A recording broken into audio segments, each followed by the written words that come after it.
Hey guys, I really wanted to try something new and I thought this would be a fun idea. I spend a lot of time online, sadly way too much time on Twitter, or X if you're lame, and that means I read a lot of news.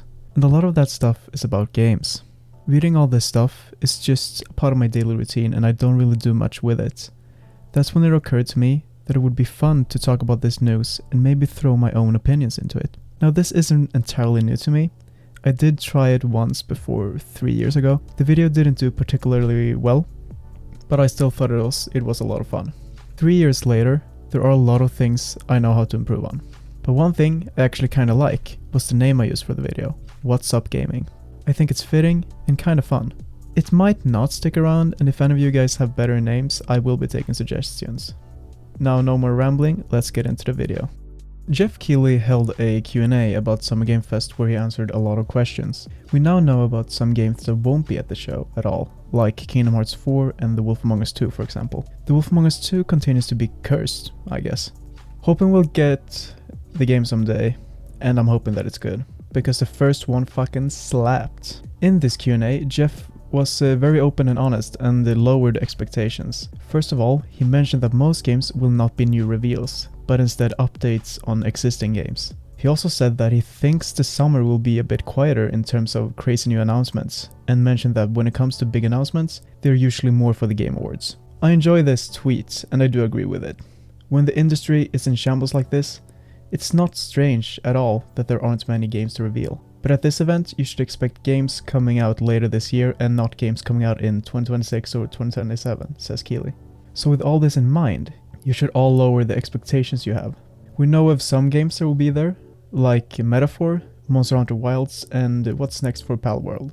What I'm most excited for aren't really the big reveals anyway. I want to see interesting smaller indie games. Those usually don't count as big, but are often some of the best games coming from the industry. Overall, I do think this event will be a good time, and I'm going to be streaming it on my Twitch channel.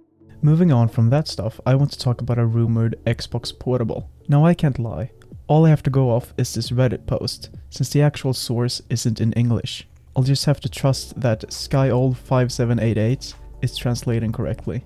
But according to this post, the leaker called Extas1s is well known and previously leaked multiple things. This gives him some credibility, but a rumor is always a rumor until it's proven. He first mentions that there will be an Xbox first-party shadow drop, which is cool, but I don't have much to add to that. What I think is more interesting is that according to him, Xbox will have a teaser for the Xbox Portable at the upcoming Xbox Showcase on the 9th. This would be dope, and I am very interested in hearing more about it. I haven't been super active when it comes to leaks lately, but I don't think we know much about this portable.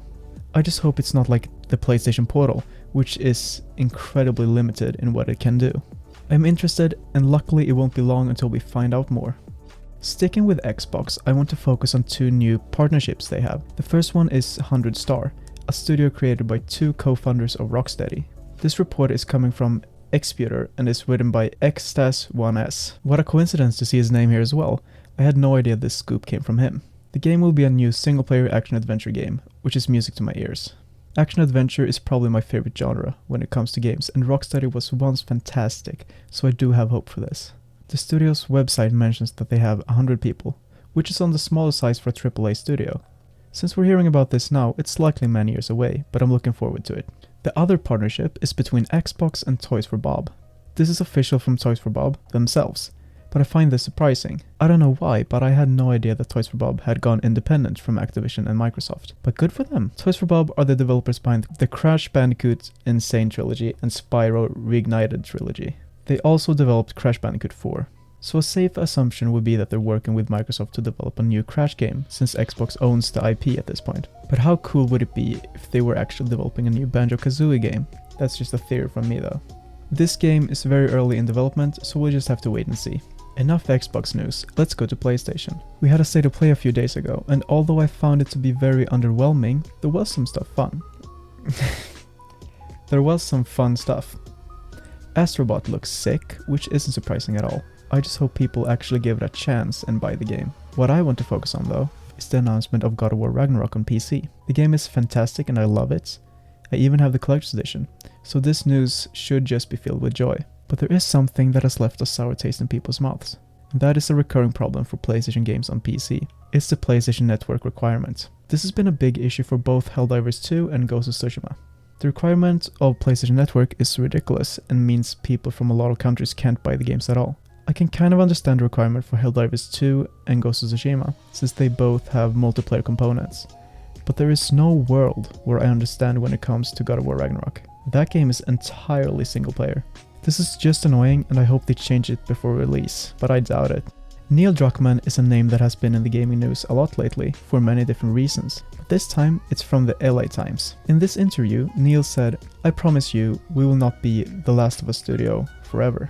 This is something I want to hear because it feels like the only thing we hear about from this studio is The Last of Us all the time, and even though I love The Last of Us, I'm kinda tired of it. I want something fresh. And that might be just what we're getting, since Neil also mentioned that they have numerous games in development, including multiple single-player games. He did not mention or even hint as to what any of those games are, but I think it's a safe bet that they're developing a new IP and The Last of Us 3. Personally, I'm really hoping we get a game from them set in medieval times. I think that could be really sick, but I'm down for anything they make at this point. Considering the latest project they had, The Last of Us Factions got cancelled quite early, and I'd assume we won't see any game from them for a few years at least. A game that I feel we should see soon, but we probably won't, is Wonder Woman. This game was revealed at the 2021 Game Awards, and since then we have not seen anything. We have heard small pieces of information through the years, like in 2023 when Warner Bros. Said the game will not be a live service game. Outside of that, we have not heard anything, until very recently when Greg Miller, during the Kinda Funny Summer Game Fest prediction stream, said this. "In the past year, I have talked to an insider who was like, this game's in trouble." He did not elaborate further on it, but he thinks it's unlikely the game will be ready to be shown off at any of the upcoming Summer Game Fest events. This is highly disappointing news, since I think this game could be really good. Both Shadow of Mordor and Shadow of War are great games, and I truly think Wonder Woman could elevate Monolith Productions to a new level. Not to mention that Shadow of War was their latest game and it came out in 2017. It's been a long time. I hope Greg is wrong and we'll see Wonder Woman soon, but I have my doubts. Now I'd like this section to focus on delays and release dates that caught my eye, and sadly I only have 2 delays for you this time. The first is from Metal Gear Solid Delta, which has reportedly been delayed to 2025. This isn't 100% though, as it only has a single source.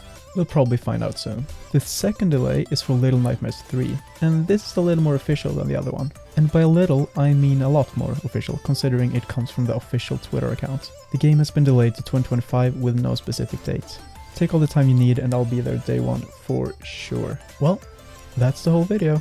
This video was very fun to make and I could have put in more news stories, but I'm trying to find a good balance. This really is my first honest try at this in so long, and I hope I made something watchable at least. If you liked the video, please give it a like and maybe, just maybe, even subscribe. I'd also appreciate feedback, good and bad. Have a great day, everybody, and goodbye.